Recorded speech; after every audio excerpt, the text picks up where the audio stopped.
What's up guys, this is your chef Jasbir and welcome to the TheFoodXP kitchen. Today I'm going to make a easy baked chicken wings and which is inspired by one of my favorite outlet, Little Caesars.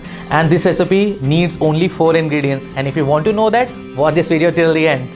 So the first step is to marinate the chicken wings. So we will marinate our chicken wings into the Caesar salad dressing, and I'm adding some Parmesan cheese with lots of black pepper into this, and I will leave this for like about half an hour and then we will bake it.